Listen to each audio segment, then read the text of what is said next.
행복 공동체라는 제목으로 하나님 말씀 증거하겠습니다.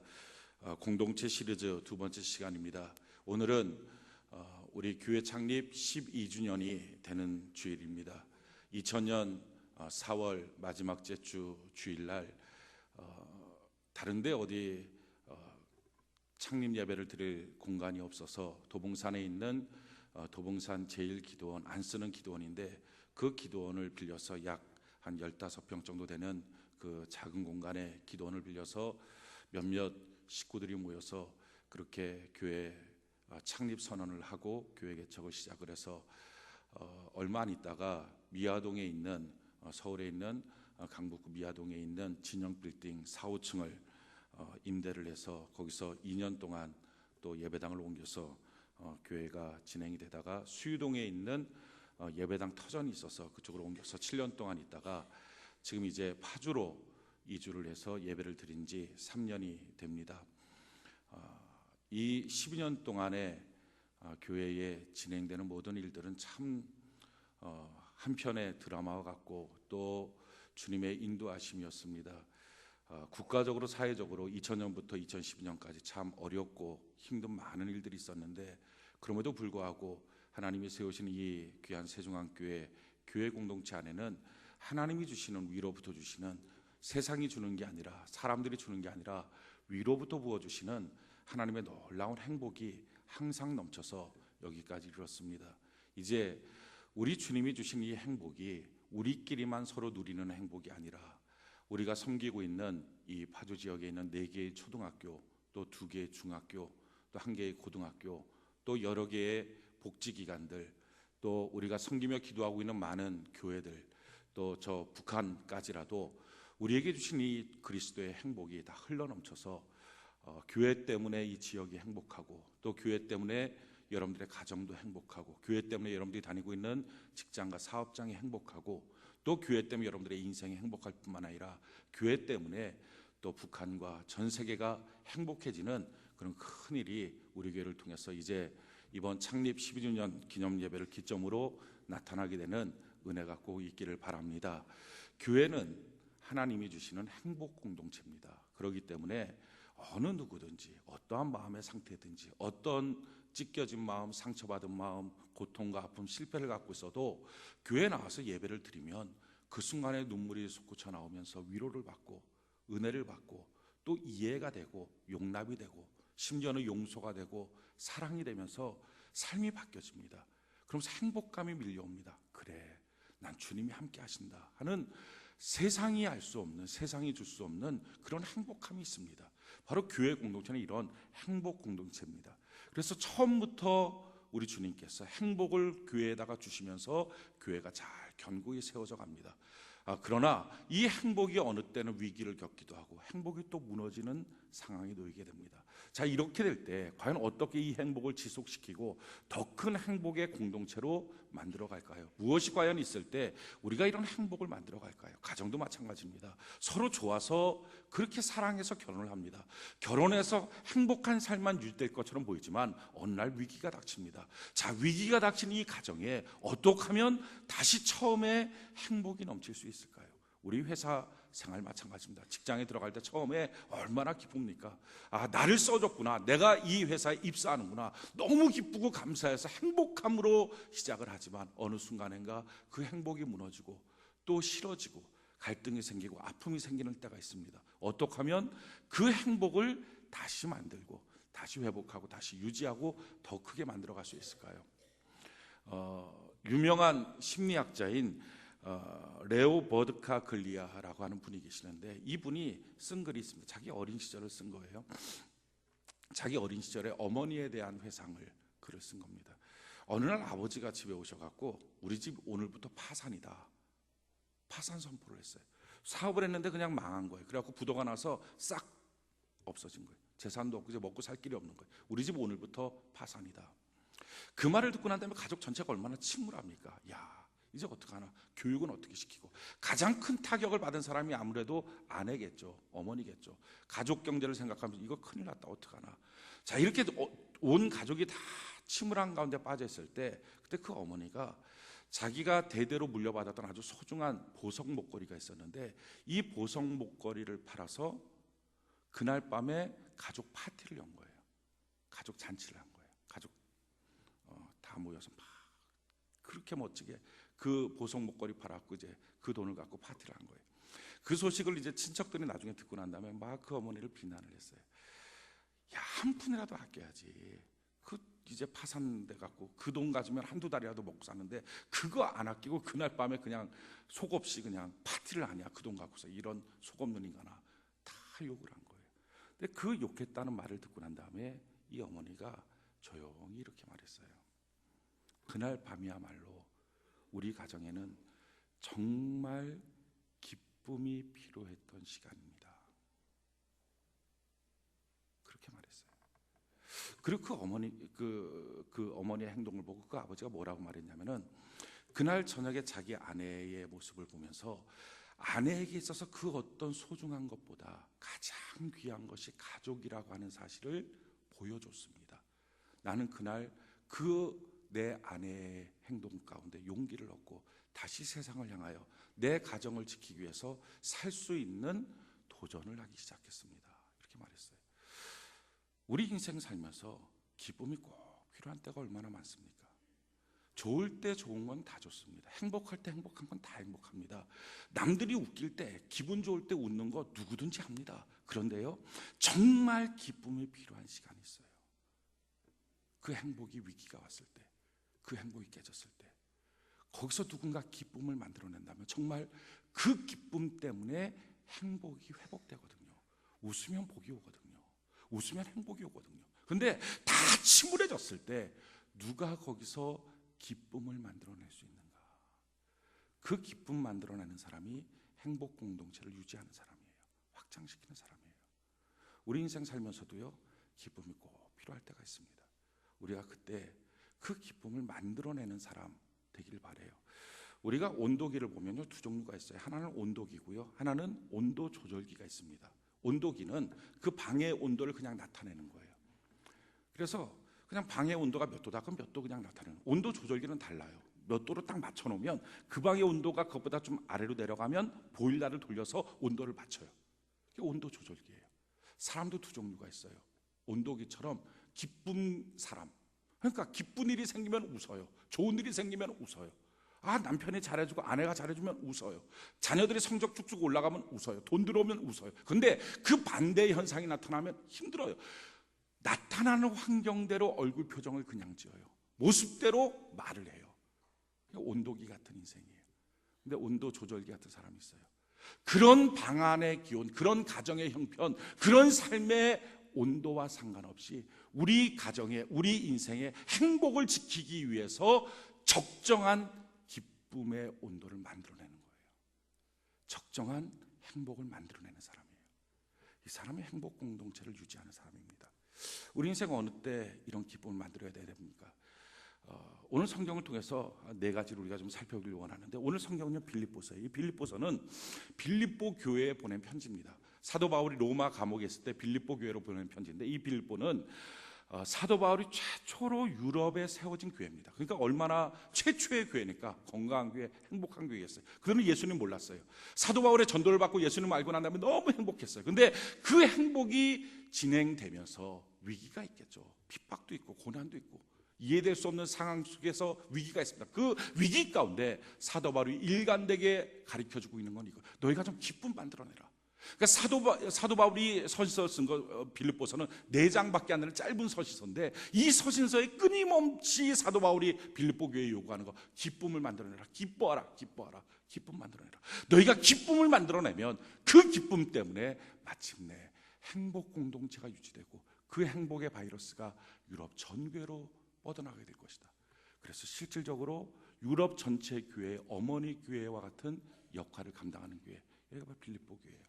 빌립보 교회는 어느 때 기쁨을 만들어냅니까? 오늘 첫 번째요, 사람들이 기쁨이 사라질 때, 행복이 위기가 될 때의 첫 번째는요, 인간관계 갈등이 있을 때예요. 서로 좋아서 만났어요. 회사도 마찬가지고요, 가정도 마찬가지예요. 교회 생활도 마찬가지예요. 서로 좋아서 만났는데 어느 날 그 좋은 일이 사소한 문제 때문에 틀어져요. 갈등이 생겨요. 자, 이 갈등이 생기고 나면요, 그와 좋았던 모든 공간이 불행이에요. 회사 그렇게 좋아서 다니던 사람이 회사 가기 싫대요. 학교 그렇게 좋아서 다녔던 학생이 학교 가기 싫대요. 가정이 그렇게 좋아서 자기 가정 봤던 사람이 그 가정이 싫은 거예요. 그와 같이는 그 공간이 다 불행이에요. 자, 이렇게 인간관계 갈등이 있을 때 해야 될 게 뭡니까? 그 갈등을 해결해서 기쁨을 만들어내는 거예요. 오늘 성경에 보면요, 우리 빌립보서 4장 2절을 같이 한번 볼까요? 빌립보서 4장 2절. 빌립보서 4장 2절. 빌립보서 4장 2절. 우리 같이 한번 한 목소리 한번 읽어봅시다. 시작. 내가 유오디아를 권하고 순두개를 권하노니 주 안에서 같은 마음을 품으라. 빌립보 교회는 참 건강한 교회였습니다. 최초로 사도 바울이 유럽에 세워진 교회예요. 참 아름다운 교회였습니다. 그럼에도 불구하고 불완전한 사람들이 모여 있으니까 당연히 갈등이 있겠죠. 오늘 성경 본문에 보니까 유오디아, 순두개라고 하는 두 사람의 이름이 등장합니다. 이들은 여성이에요. 여성 이름이거든요. 그러니까 아마 그 교회의 여성 리더였던 것 같습니다. 근데 이 리더 둘이 참 일을 열심히 해요. 좋은데 문제는 뭐냐면 서로 마음을 같이 안 해요. 서로 싸우는 거예요. 갈등이 있는 거예요. 그러니까 두 여성 리더가 갈등이 있으니까 이 문제가 교회 전체의 행복을 무너뜨리기 시작했어요. 사람들이 서로 반목하고 서로 편을 가르고 나는 누구 편 너는 누구 편. 그러니까 행복했던 공동체가 위기가 있는 거예요. 우리 사람들이 마찬가지예요. 아빠 엄마 싸우면요, 자녀들이 행복했던 가정에서 위기를 느껴요. 회사 생활도 마찬가지예요. 싸우고 나면 거기에서 위기를 느껴요. 행복이 무너지는 거예요. 자, 이처럼 교회 공동체 안에서도, 가정 공동체 안에서도 이런 인간관계 갈등 때문에 무너졌을 때 어떻게 해야 되느냐? 지금 사도 바울이 말하는 주 안에서 좀 같은 마음 가져라. 너희가 좀 다른 마음이 아니라 좀 공감대의 마음을 가져봐라. 그래서 갈등의 문제를 좀 해결하는 사람이 되라 하면서 구체적인 방법을 가르쳐 줍니다. 우리 3절 같이 한번 읽어볼까요? 3절 같이 한 목소리 시작. 또 참으로 나와 멍에를 같이 한 내게 구하노니 복음에 나와 함께 힘쓰던 저 여인들을 돕고 또한 글레멘드와 그 외에 나의 동역자들을 도우라. 그 이름들이 생명책에 있느니라. 자, 성경이 말하는 구체적인 해결책, 갈등이 있을 때, 인간 간의 갈등이 있을 때 어떻게 할 것이냐? 누가 누구랑 싸웁니다. 그러니까 많은 사람들이 선택의 방법은 이거예요. 누구 편을 들든지 아니면 모른 채 버려요. 아빠 엄마 싸우고 나면 자녀들은요, 누구 편을 들든지 아니면 방문 꼭 잠그고, 괜히 거기 끼면 혼나니까 딱 잠그고 자기 방 안에서 지지군듯이 가만히 있는 거예요. 자, 사람들이 선택하는 방법이 그 두 가지인데 오늘 성경이 우리에게 갈등을 해결하는 방법을 가르쳐 주는 거예요. 자, 이와 같은 두 가지 방법으로는요, 갈등이 해결이 안 돼요. 시간은 지나서 아문 것처럼 보이지만 상처는 여전히 있는 거예요. 어떻게 해결하느냐? 이렇게 말하는 거예요. 저 여인들을 싸운다고 니들끼리 해라, 못 본 채 하거나 또는 편들거나 이렇게 하지 말고 저 여인들을 잘 도와줘라 하는 것입니다. 자, 가정 안에서 아빠 엄마가 싸웁니다. 그럼 자녀들이 어떻게 문 닫고 가만히 있는 게 아니라 나와갖고 어떻게 하든지 아빠도 막 도와주고 엄마도 막 도와주고 그러면 야 정신없어 들어가. 혼나죠. 근데 혼나서 들어갑니다. 들어가면 좀 있다가 또 기회를 봐서 또 나와야 돼요. 나와서 막 하고 그렇게 하다 보면 애쓰는 애들 때문에 미안해서라도 화해합니다. 교회 공동체 안에서도 마찬가지예요. 회사 안에서도 마찬가지예요. 서로 간에 어떻게 하든지 양쪽 다 그들을 좀 도와주려고 애를 써라. 그래서 갈등 문제 해결해야 된다. 거기서 한 걸음 더 나가서 오늘 성경이 뭐라고 말해요? 그 외에 나의 동역자들을 도우라. 그 이름들이 생명책에 있느니라. 기가 막힌 말씀이에요. 그 이름들이 생명책에 있다. 이 말은 뭡니까? 그 이름이 천국에 있다. 그 사람들이 천국 간다.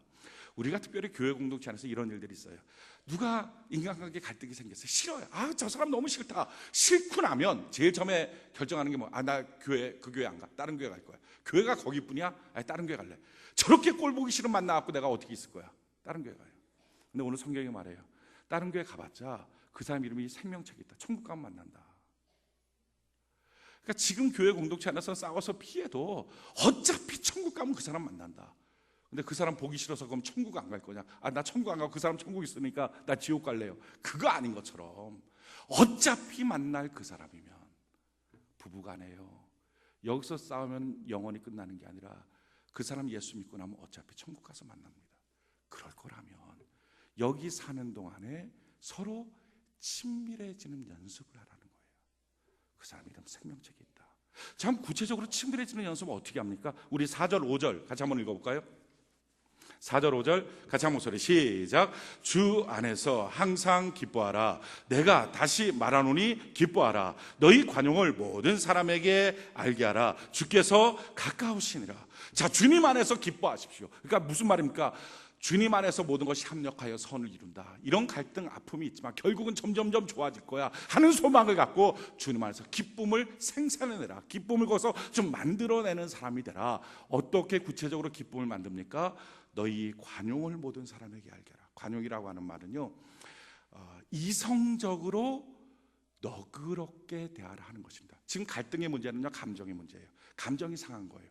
그러니까 감정이 상하고 나니까 아무것도 아닌데 싫은 거예요. 별말 아닌 거에 그냥 싫은 거야. 사람이 이렇게 옹졸해. 이 정도도 받아들이지 못해. 별것 아닌데에 감정이 상하니까 싫은 거야. 자, 감정이 상했을 때 자꾸 감정에 터치를 하지 말고 이성적으로 너그럽게 대하라. 왜? 주님이 가까이 계신다 하는 것입니다. 다윗은 이렇게 고백했어요. 시편 8편 4절에 사람이 무엇이기에 주께서 그를 생각하시며 인자가 무엇이기에 주께서 그를 돌보시나이까. 여기서 다윗이 고백한 사람, 인자, 이건 다 사람의 연약함을 말합니다. 사람이라고 하는 것은요, 에노시, 히브리어로 에노시, 이건 깨지기 쉬운 존재. 사람 깨지기 쉬운 존재예요. 그 아무것도 아닌 말에 상처받냐? 맞아요, 그게 사람이에요. 인자라고 하는 말은 벤 아담, 흙의 아들, 정말 먼지 같은 존재, 참 싸구려 같은 모습, 그게 사람이에요. 그러니까 사람들은요, 다 누구나 말할 것 없이 깨지기 쉽고 참 어떻게 보면 싸요.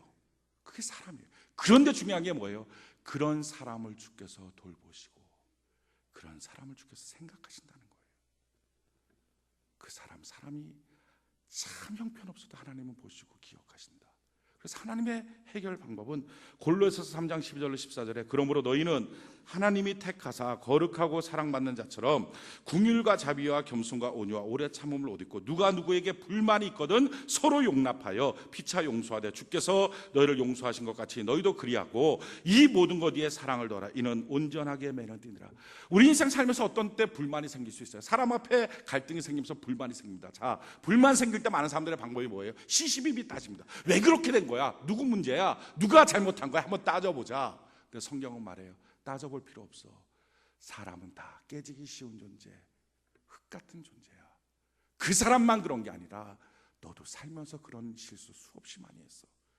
주님이 기억하고 주님이 널 사랑하지 않니? 그 사람도 그런 거야. 따지지 마. 너가 누구에겐가 불만이 생기거든 뭐 하라고요? 따지거나 시비비 가리지 말고 용납하라. 이게 성경의 방법이에요. 거기서 한 걸음 더 나가서 뭐 하라고요? 용서하라. 거기서 한 걸음 더 나가서 뭐 하라고요? 그 위에 사랑을 입히라. 아마 여러분들이 생각할 때 아니 왜 나만 손해봅니까? 실수는 그 사람이 해서 이런 갈등이 생겼는데 왜 나 혼자 용납하고 용서하고 사랑합니까? 그러면 버릇만 더 나빠질 수 있는데 아니요, 그게 아니고요. 이렇게 용납하고 용서하고 사랑하면요, 제일 처음에 자기 안에서 기쁨이 만들어져요. 그 기쁨이 만들어지면요, 그 공동체가 행복한 공동체가 됩니다. 행복한 공동체가 되면요, 문제는 넘어가는 거예요. 문제는 해결되는 거예요. 중요한 건요, 누가 손해보느냐가 아니라 이 공동체를 행복한 공동체, 행복한 가정, 행복한 교회, 행복한 회사로 만들 것이냐, 이게 중요해요. 그것만 만들고 나면요, 문제는 넘어가는 거예요. 새로운 역사가 나타나는 거예요. 그렇기 때문에 사랑하는 성도 여러분, 인간관계 갈등이 있을 때요, 그 갈등 속에 빠져서 주님 주신 행복을 무너뜨리지 말고, 그 행복 공동체를 무너뜨리지 말고, 불만이 있거든 용납하십시오, 용서하십시오, 사랑하십시오. 희생의 그 모습을 통해서 걸어가면 기쁨이 생기고, 그 기쁨이 행복 공동체를 유지하고요, 그러면 문제는 없어요. 그럼 해결되는 거예요. 두 번째로, 우리 인생 살면서 언제 행복 공동체가 위기를 맞이합니까? 염려 때문에 그래요. 우리 인생 감당할 수 없던 큰 문제, 일이 딱 터지고 나면 삶은 염려해요. 염려하면, 아버지가 염려하면요, 집안 전체 공기가 쭉 가라앉아요. 어머니가 염려하면 집안 전체가 가라앉아요. 아이들이 염려하기 시작하면요, 집안 전체 공기가 가라앉아요. 교회 공동체 안에, 셀 안에서도 누구 한 사람이 깊은 염려에 빠져 있으면요, 다 흔들려버려요. 자, 이렇게 염려가 생기는 문제 앞에 어떻게 하라고요? 염려를 극복하면서 기쁨을 만들어내는 거예요. 오늘 성경이 뭐라고 말합니까? 우리 6절, 7절 같이 한번 읽어볼게요. 빌립보 4장 6절, 7절 같이 한번 소리 시작. 아무것도 염려하지 말고 다만 모든 일에 기도와 간구로 너희 구할 것을 감사함으로 하나님께 아뢰라. 그리하면 모든 지각에 뛰어난 하나님의 평강이 그리스도 예수 안에서 너희 마음과 생각을 지키시리라. 성경은 말해요. 너희 수없는 염려가 있느냐? 이 염려 하지 마라. 그냥 단호해요. 무슨 염려나 하고 무슨 염려나 하지 말고, 이게 아니라 그냥 염려면 하지 말고 뭐 하라고요? 방법을 바꿔서 기도하라. 근데 기도뿐이 아니라 거기서 뭐 하라고요? 간구하라. 사람은요, 어떤 문제를 놓고 간절히 기도해요. 하나님 도와주셔야 됩니다. 도와주셔야 됩니다. 기도해요. 기도하다 보면요, 저절로 간구가 돼요. 간절해져요. 이렇게 기도하다가 간구로 바뀌어지는 그 시점부터 하나님의 역사가 나타나요. 성경이 이렇게 말합니다. 야고보서 5장 16절에 그러므로 너희 죄를 서로 고백하며 병이 낫기를 위하여 서로 기도하라. 의인의 간구는 역사하는 힘이 큽니다. 의인의 간구는 역사하는 힘이 크다. 야고보서 5장 17절에 엘리야는 우리와 성경이 같은 사람이로되 그가 비 오지 않기를 간절히 기도한즉 3년 6개월 동안 땅에 비가 오지 아니하고. 그러니까 우리와 똑같은 사람이라도 우리의 기도가 간구로 바뀌어지는 그 시점부터 하나님의 손이 움직여서요, 그렇게 해서 문제가 바뀌어 복이 되고 염려가 바뀌어 하나님의 기적이 될 때 얼마나 기쁨이 넘칩니까? 그 기쁨이 행복 공동체를 유지하는 거예요. 염려는 정말 쓸모없어요. 어떤 사람이 염려는 정말 쓸모없다 이 말을 갖다가 보여주려고 아주 말도 안 되는 우아한지 뭔지 아무튼 뭐 그런 걸 했다 그래요. 어떤 한 어머니가 아들이 군대에 간 거예요. 그러니까 군대 간 아들 때문에 온통 생각이 군대 간 아들밖에 없어. 어떡하지? 내 아들 어떡하지? 군대 갔어. 그 염려가 가득해갖고 맨날 집에만 누워있고 울고 아들 군대 가서 어떡하면 좋지? 하도 그러니까 옆에 있는 사람이 좀 위로한답시고 엉뚱한 말을 좀 한 거예요. 이렇게 말한 거예요. 자매님, 너무 그렇게 염려하지 말라고. 군대 갔지만 그렇게 염려할 일이 아니라. 왜냐하면 군대 가면 딱 두 가지 일이 있다고. 하나는 전방 가거나 후방. 두 번째는 후방. 후방에 가면 별로 염려할 게 없고 전방 가면 좀 염려가 된다고. 근데 전방을 딱 가도 그렇게 염려할 게 없다고. 전방 가도 두 가지 길이 있다고. 좀 위험한 데 가거나 위험하지 않은 데 가거나. 위험하지 않은 데 가면 염려할 것 없고 위험한 데 가면 좀 염려가 될 거라고. 근데 위험한 데 설사 가도 염려할 게 없다고. 딱 두 가지라고. 하나는 사고가 나거나 사고가 안 나거나. 근데 사고가 안 나면 뭘 염려하냐고. 염려할 거 없다. 사고 나면 좀 염려가 되겠죠. 근데 사고 나도 그렇게 염려할 게 없는 게, 사고가 나면 딱 두 가지가 있다고. 회복이 되거나 회복이 안 되거나. 회복되면 뭘 염려하냐고. 근데 회복이 안 되면 어차피 그 상태인데 뭘 염려하냐고. 끝난 건데 염려할 거 없다고. 남의 일이니까 이렇게 쉽게 말하겠죠. 근데 일리가 있잖아요. 염려는 아무것도 바꾸지 못해요. 그런데 기도는요, 기도하다가 그것이 간구로 바뀌어지는 그 시점부터 능력이 있어요. 하나님의 도우심이 있어요. 기적이 있어요. 여기서 기도하면 어떤 역사가 나타난다고요? 우리 7절 다시 한번 읽어볼까요? 빌립보서 4장 7절 우리 같이 한번 목소리 시작. 그리하면 모든 지각에 뛰어난 하나님의 평강이 그리스도 예수 안에서 너희 마음과 생각을 지키시라. 우리가 그처럼 기도하다가 마침내 그 기도가 나의 간구로 바뀌면, 간절한 구함으로, 그는요 억지로 바뀌어지는 게 아니에요. 하나님 그렇게 해줘야 돼요. 도와주셔야 돼요. 어떻게 하면 좋습니까? 염려하지 말고 염려의 제목을 기도로 바꿔서 하다 보면 어느 순간인가 정말 애가 끓어요. 간절해져요. 그 순간부터 하나님의 어떤 역사가 있어요. 이거를 표준 세번역으로 보면 이렇게 말해요. 사람들이 헤아릴 수 없는 어마어마한 하나님의 평강이 그리스도 예수 안에서 너희 마음과 생각을 지켜주신다 라고 기록해요. 사람이 헤아릴 수 없는 하나님의 기가 막힌 응답이 있게 될 줄로 믿습니다. 세 번째로요, 우리 인생의 행복이 무너지는 시점이 있어요. 그게 언제냐면은 이해되지 않는 사건이 터졌을 때예요. 납득할 수 없는 사건이 터졌을 때, 어떻게 내 가정 속에, 어떻게 우리 남편이, 어떻게 우리 아이가, 어떻게 우리 교회 공동체 안에 이런 일이 생길 수 있어. 그럴 때 믿고 좋아했던 행복감이 무너지고요, 행복의 위기가 옵니다. 자, 그럴 때 우리는요, 그 행복이 무너지는 그 문제 가운데 그냥 얼굴 쭉 내리고 다니는 온도기 같은 인생이 아니라 그때 기쁨을 만들어내는 거예요. 아까 말씀드렸던 우리 집 파산이야, 그럴 때 다 같이 울고 있는 어머니가 아니라 바로 그 시점이 가장 큰 기쁨이 필요하다. 기쁨을 만들어내는 아내처럼, 어머니처럼 기쁨 만들어내야 돼요. 자, 어떻게 합니까? 우리 빌립보서 2장을 같이 한번 볼까요? 빌립보서 2장, 우리 앞으로 한 장만 넘겨봅시다. 빌립보서 2장 5절부터 11절. 빌립보서 2장 5절부터 11절. 우리 같이 한번 한 목소리 읽어봅시다. 5절부터 11절까지 같이 한 목소리 시작.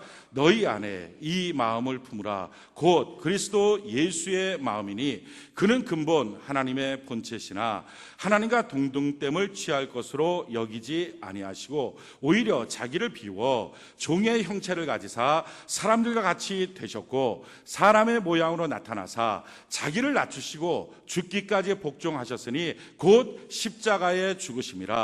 이러므로 하나님이 그를 지극히 높여 모든 이름 위에 뛰어난 이름을 주사 하늘에 있는 자들과 땅에 있는 자들과 땅 아래에 있는 자들로 모든 무릎을 예수의 이름에 꿇게 하시고 모든 입으로 예수 그리스도를 주라 시인하여 하나님 아버지께 영광을 돌리게 하셨느니라. 너희들 이 예수님의 마음을 품으라. 이 예수님의 생각을 너희가 좀 가져봐라 라고 사도 바울이 지금 빌립보 교인들에게 설명하고 있어요. 그 가정연합 셀레베 때 드렸던 말씀인데, 어떤 한 사람이 대추나무 밑에 이렇게 딱 평상을 피고 누워 있었던 거예요. 누워 있다가 보고 팍 웃었어요. 야, 진짜 가만히 보니까 하나님이 되게 어리석구나. 하나님이 나만도 못하네. 참 어리석네. 야, 어떻게 이렇게 대추나무, 이렇게 큰 나무, 대추나무 크잖아요. 큰 나무, 가지도 굵고 이렇게 큰 나무에 대추 열매 요만한 거 열려 있고, 보니까 밭에 수박은 그냥 풀인데 그렇게 연약한 풀에 이만한 수박 열게 하고, 이거 하나님이 어리석다. 이게 이론적으로 맞지가 않는다. 이렇게 큰 나무에는 이렇게 큰 수박 같은 열매가 대추나무에 열려야 되고, 그렇게 연약한 수풀 같은 거, 풀 같은 거, 거기에 큰 수박이 아니라 조그마한 대추가 열려야 이게 합당하지. 이게 무슨 하나님이 앞뒤도 안 가리고 이렇게 물건을 만들어놨냐. 어리석다 하고 낄낄 웃고 있는 그 순간에 위에서 대추 열매 하나가 똑 떨어졌고 그 웃는 사람 이마에 딱 떨어졌어요. 딱 맞자마자 바로 일어나서 무릎 꿇고 회개 기도를 한 거예요. 하나님, 참 감사합니다. 이 대추나무에 제가 말한 것처럼 이론적으로 맞다고 수박 같은 열매 있었으면 지금 이 순간에 떨어져서 맞으면 나는 그냥 죽는 겁니다. 그 위에 조그마한 대추 열매, 그거 있는 게 참 감사합니다. 사랑하는 성도 여러분, 하나님은 항상 옳아요. 하나님의 말씀 항상 진리예요. 아멘이십니까? 항상 옳은 말씀이에요. 우리가 이해되지 않는 상황, 이해할 수 없는 어떤 일이 생길 때요, 그것은 이해되지 않은 비논리적인 상황이 아니라 사실은요, 하나님의 배려예요. 하나님의 사랑이고요. 아직 이해하지 못할 뿐이에요. 우리 인생이 이처럼 이해하지 못하는 것들 가운데 원망할 때가 있어요. 어떤 거냐면 이런 거예요. 우리 사람들이 생각하고 있는 기준이 이런 겁니다. 뭐가 하나 잘 되려고 그러면 조금씩 점점점 더 잘 되는 것, 이런 걸 생각해요. 그러니까 요만큼 부자가 되려면 요만큼 돈을 벌었다가 그 다음번에 이만큼 벌었다, 그 다음에 이만큼 벌었다가 그 다음에 이만한 부자가 되고, 공부도 요만큼 올라갔다가 요만큼 올라갔다가 요만큼 올라갔다가, 명예도 요만큼 올라가고 요만큼 올라가고, 점점점 잘 되는 거, 그래야 잘 된다고 생각해요. 반대로 점점점 안 되면 인생 끝났다, 내 인생 이걸로 종쳤구나, 이렇게 생각해요. 사람은요, 점점점 뭐가 돼야지 된다고 생각합니다. 근데 오늘 성경이 뭐라고 말해요? 너 예수님의 생각을 좀 가져봐라. 예수님의 생각은 어떻다고요? 5절부터 8절에 보니까 그는 근본 하나님의 본체시나 하나님과 동등됨을 취할 것으로 여기지 아니하시고 오히려 자기를 비어 종의 형체를 가지사 사람들과 같이 되셨고 사람의 모양으로 나타나서 자기를 낮추시고 죽기까지 복종하셨으니 곧 십자가에 죽으심이라. 뭐 했어요? 점점 낮아져서 종이 됐다가 십자가에 죽는 데까지 낮아지셨다. 여기까지 읽으면 사람들의 관점에서 뭡니까? 예수님 끝났구나 생각할 거예요. 근데 아니에요. 낮아지고 낮아지고 죽기까지 낮아졌다. 그걸로 끝. 그게 아니다. 예수님의 계획, 예수님의 생각을 너가 가져라. 그 다음에 뭐예요? 9절에 보니까 이러므로, 그렇게 낮아짐으로 뭐라고요? 하나님이 그를 지극히 높여 모든 이름에 뛰어난 이름을 주사 하늘에 있는 자들과 땅에 있는 자들과 땅 아래에 있는 자들로 모든 무릎을 예수의 이름에 꿇게 하시고, 모든 뛰어난 이름, 명예를 주시고 모든 무릎을 꿇게 하시고, 그래서 권세를 주시고 모든 입으로 예수 그리스도를 주라 시인하여 하나님 아버지께 영광을 돌리게 하셨느니라. 자기가 말하면 자랑이지만 주변 사람들이 말해줌으로 칭찬이 올라가서 하나님께 영광을 올리는 삶이 되었다. 낮아지니까 높여주셨고, 낮아진 만큼 높아주셨다. 안 되는 만큼 되게 해주셨다 하는 거예요. 이게 예수님의 계획이라고요. 그렇기 때문에요, 우리 인생에 이해되지 않는 사건이 왔을 때 똑같이 절망하고 슬픔 속에 빠지지 말고 믿으라고요. 우리 주님이 마침내 낮아진 만큼, 안 되는 만큼 더 잘 되게 하실 걸 믿습니다 하는 믿음 때문에 기쁨을 만들어내면, 그 기쁨이 행복 공동체를 유지하고, 행복 공동체를 유지할 때 문제는 떠나가는 거예요. 말씀드렸던 그 어머니, 왜 그날 밤에 잔치했을까요? 왜 그날 밤에 기쁨을 만들어냈을까요? 믿은 거예요. 망하게 하신 하나님, 다시 성공하게 하실 걸 믿습니다. 슬프게 하신 하나님, 다시 한번 기쁨을 주실 것을 믿습니다. 하나님을 믿은 거예요. 예수 그리스도의 생각을 가져라. 여상그럼 더 나서 뭐라고 말해요? 너가 낮아졌을 때 뭐 하라고요? 종의 형체를 가져라. 종이 뭐 하는 겁니까? 섬기는 거예요. 섬기는 사람. 하나님 우리를 낮추실 때 왜 낮추십니까? 섬기는 마음을 가지라고. 섬겨야 진짜 리더가 되니까. 승승장구 올라가는 사람이 리더가 아니라 섬겨야 리더가 되니까. 요즘에 정치권에서 대세로 떠오르고 있는 말, 그게 뭐죠? 스토리가 있는 인생이라고 하는 말이에요. 요즘에 그 경상남도에 있는 도지사도 똑같은 말하고, 또 경기도에 있는 도지사도 똑같은 말하고, 대선 나가겠다고 말하면서 자기 인생 스토리가 있다는 거예요. 그게 뭐냐면은, 요즘에 경쟁력은 서민적이다, 누가 서민적이다, 이게 아니고 누가 서민인가요. 아예 자기 동료들, 자기 형제들 다 지금 뭐 택시 운전하고 있고 뭐 막노동하고 있고, 나는 서민 자체다. 보십시오. 그게 얼마나 살 때 고생이었겠어요. 힘들겠어요. 근데 그 고생과 힘든 게 지금 뭐예요? 대선 도전에 스토리가 있는 인생으로 나타나는 거예요. 낮아졌습니까? 이해되지 않은 사건이 생겼습니까? 그때 불신자처럼요, 같이 울지 마십시오. 믿음을 갖고 기쁨을 만들어내는 은혜가 있기를 예수님 이름으로 축원해 드립니다. 그 기쁨의 힘이 행복을 유지하고, 유지된 행복이 문제를 복으로 바꾸는 거예요. 자, 마지막 네 번째, 가장 중요한 기쁨이 있어요. 우리 행복 공동체를 유지하는 데 있어서 가장 큰 기쁨을 만들어내는 것, 그것은 변화된 자기 자신의 모습이에요. 우리 4장으로 돌아갑시다. 자, 빌립보서 4장 10절. 빌립보서 4장 10절. 빌립보서 4장 10절. 우리 같이 한번 한 목소리 한번 읽어볼까요? 빌립보서 4장 10절 같이 한 목소리 시작.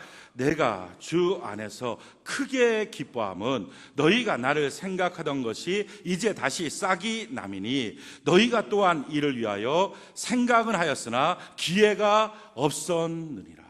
내가 크게 기뻐. 다른 것들은 다 기쁨.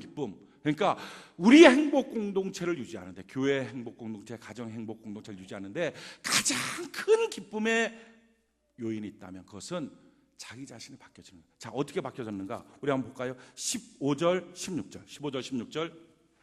빌립보 4장 15절 16절 우리 같이 한번 한 목소리 읽어봅시다. 시작. 빌립보 사람들아, 너희도 알거니와 복음의 시초에 내가 마게도냐를 떠날 때에 주고받는 내 일에 참여한 교회가 너희 외에는 아무도 없었느니라. 데살로니가에 있을 때에도 너희가 한 번뿐 아니라 두 번이나 나의 쓸 것을 보냈었도다. 자, 이게 무슨 내용입니까? 빌립보 교회가 사도 바울이 선교 여행을 떠날 때 선교비를 보내줬다. 지금 그 내용이에요. 자, 빌립보 교회는 어떤 교회입니까? 원래 안 믿었던 사람이에요. 이방인들이었어요. 그때 사도 바울의 전도를 통해서 예수를 믿었습니다. 복음을 받았던 사람이에요. 예수를 믿은 사람이에요. 그 예수 믿고 교회가 세워졌습니다. 자, 그런데 여기서 그들이 뭘 했습니까? 성숙해서 또 다른 복음이 증거되는 일에 자기들의 물질이 쓰임받기를 원하는 거예요. 사도 바울은요, 이게 너희가 보내준 선교비 돈 때문에 내가 기뻐하는 게 아니다 하고 다시 설명해요. 자, 17절 우리 같이 한번 읽어볼까요? 17절 같이 한 목소리 시작. 내가 선물을 구함이 아니요 오직 너희에게 유익하도록 풍성한 열매를 구합니다. 그렇습니다. 이것은 돈이 아니라 그들의 변화된 모습이에요. 성숙한 모습. 복음 받던 사람이 이제 복음을 전하는 사람이 됐어요. 그러니까 너무 기쁜 거예요. 아마 자녀 키우는 분들은 다 알 겁니다. 자녀 키우면서 기저귀 갈고 막 키워요. 그러다가 초등학교 1학년이 되잖아요. 아마 학교에서 가르치는 것 같아요. 초등학교 1학년이 되면 어버이날에 자기가 만든 색종이로 만든 카네이션을 만들어 갖고요, 딱 이렇게 엄마 아빠 이렇게 주는 거예요. 그 돈으로 치면 얼마예요? 그 돈도 안 돼. 그 버리려고 하면 쓰레기 버리는 수거값 내야 돼요. 근데 그거 만들어 갖고 딱 엄마 아빠 고마워요. 그때 누구든지 그렇게 말해요. 우리 애기 다 키웠네. 우리 애기 다 자라났네. 얼마나 행복합니까? 뭐가 행복한 거예요? 받기만 했던 자녀가 부모에게 뭔가 줄 아는 자녀로 바뀌어진 거예요. 변화된 그 모습, 이게 가장 큰 기쁨이에요. 사랑하는 성도 여러분, 억지로 했던 남편이 자원함으로 할 때 가족 공동체 행복이 유지되는 거예요. 억지로 예배 나왔던 그 사람이 이제는 예배 나와서 막 주변 사람들 같이 나오자 그래요. 억지로 봉사했던 그 사람이 이제는 막 자원함으로 봉사해요. 전도 받아서 그냥 억지로 교회 나왔던 사람이 이제는 복음을 들고 전하기 시작해요. 변화된 자기의 모습, 이게 가장 큰 기쁨이에요. 이게 행복 공동체를 만들어가는 힘이 됩니다. 사랑하는 성도 여러분, 우리가 10년의 교회 역사 가운데 세중앙 이 교회가 행복 공동체로 쭉 이어져 올 수 있었던 것은요, 주님 주신 행복이 그냥 계속 있기 때문이 아니라 주님 주신 행복 가운데 그 행복이 위기에 닥칠 때마다 어떤 성도는 희생하면서 용납하고 용서하고 사랑해서 기쁨 만들어내는 그 기쁨 때문에 행복 공동체가 만들어진 거예요. 어떤 성도는요, 그럴 수 없는 가운데서도 주님을 믿는 거예요. 믿고서 열심히 기도하다가 하나님의 돕는 기적을 보이면서 행복 공동체를 만드는 거예요. 한 사람 한 사람 변화된 그 모습이 행복 공동체를 유지하고 만들어내는 거예요. 우리 앞으로도 우리 교회가 이 행복 공동체가 계속 이어지면서 주님 신 행복 공동체가 우리 주변으로도 퍼져나가기 위해서는요, 우리 한 사람 한 사람이 바로 그때 기쁨이 필요한 그 시간에 기쁨을 만들어내는 행복을 유지하는 사람이 되어야 될 줄로 믿습니다. 사랑하는 성도 여러분, 지금 혹시 여러분들의 가정이, 여러분들의 삶이 이 기쁨이 꼭 필요한 때 아닙니까? 어느 누군가가 내게 기쁨을 줄까? 어디에서 행운이 뚝 떨어질까? 그게 아니라요, 주님, 내가 여기서 기쁨을 만들어내는 사람. 그래서 주님 주신 이 아름다운 행복 공동체가 더 행복해지도록, 주님 주신 이 아름다운 행복의 가정이 더 행복해지도록, 주님 주신 이 아름다운 행복의 인생이 더 아름다워지도록 주님 만드는 자가 되게 하여 주옵소서. 우리 고백하는 은혜가 있기를 바랍니다.